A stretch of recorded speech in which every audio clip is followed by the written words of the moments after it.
Entonces hablamos de los retos del Código Nacional de Procedimientos Civiles y yo te lo comentaba que para mí fue, bueno, siempre el aspecto procesal es muy importante porque el 80% de los resultados que puedes tener si manejas el procedimiento de manera adecuada vas a tener resultados en un juicio. Al margen de muchas veces tiene que ver a temas de estrategia que nosotros te enseñamos aquí en Abogados en Acción. Pero bueno, ¿por qué digo es importante y por qué yo me estaba esperando a la publicación, de alguna manera, la aprobación por parte del Código Nacional de Procedimientos Civiles? Porque ya tenemos una fecha real de vigencia, ¿no? Estamos abril del 2024, 23, ¿no? ¿No? ¿Qué?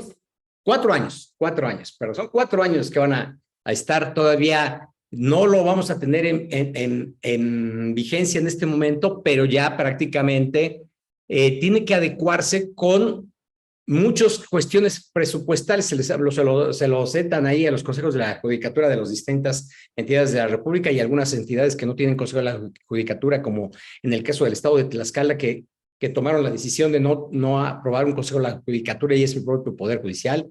Entonces, bueno. Entonces, te decía, ¿por qué? Porque yo al momento que hice mi libro del Manual de Juicio Agrario estaba esperando precisamente esta publicación del código porque constitucionalmente quiero preguntarles si ya saben por qué hubo esa obligatoriedad del Senado, por qué hubo esa obligatoriedad también de la Cámara de Diputados a aprobar este Código Nacional de Procedimientos. ¿En qué artículo constitucional está vinculado?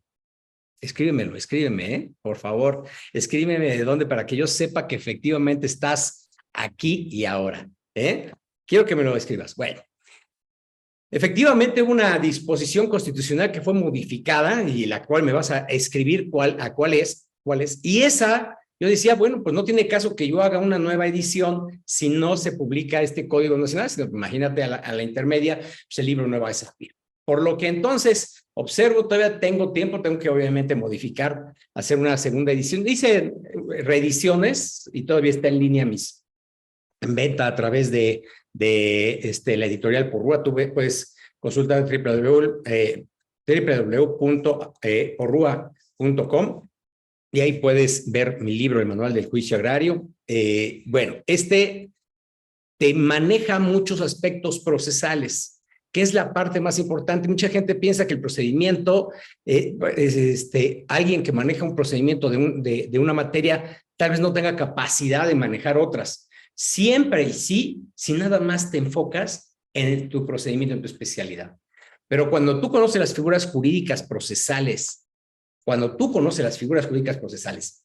de todo, o sea, en sí, la esencia, lo que es la ciencia jurídica procesal, entonces vas a tener capacidad de manejar cualquier procedimiento, entenderlo, comprenderlo de manera muy precisa. Y te puedes aventurar, en todo caso, el problema es conocer el fondo de los temas, te puedes aventurar a litigar en otras materias.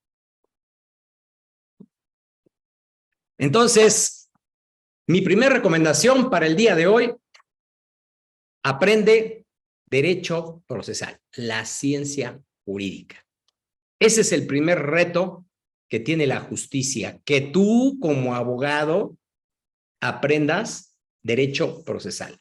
¿Por qué?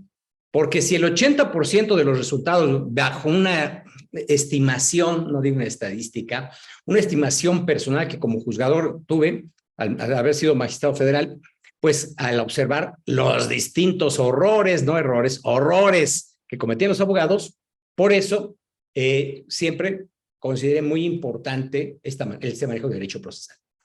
Y te quiero decir que no solamente para los abogados postulantes, sino para los propios servidores públicos. Era una vergüenza, así, y todavía lo sigo viendo, que algunos secretarios de acuerdos de la institución donde yo trabajé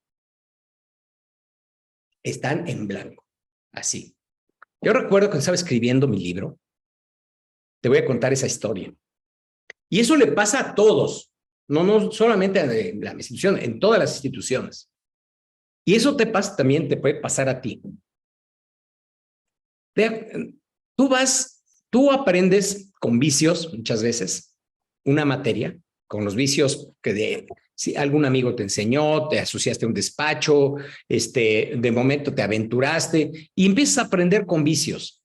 Y esos vicios que tú aprendes realmente impactan en un momento dado en el resultado, pero económicamente dices, bueno, con esto me voy conservando, que voy contando mi lanita, con eso.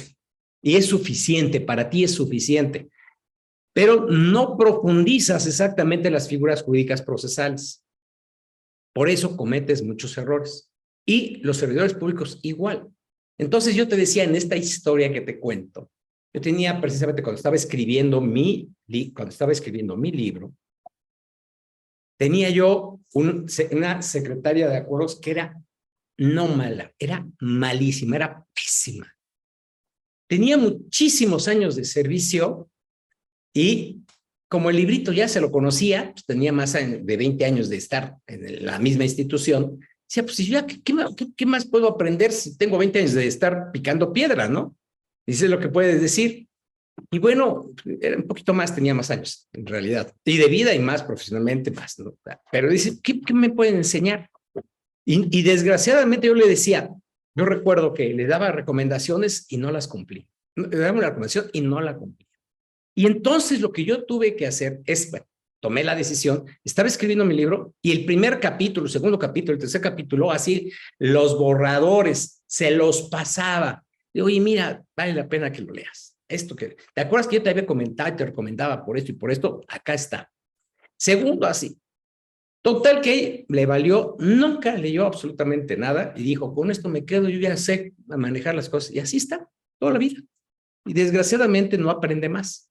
Entonces, como te decía, este reto para ti va a ser muy importante. Que tú aprendas verdaderamente derecho procesal y no te quedes con la escuela vieja de las cosas como se hacían las cosas.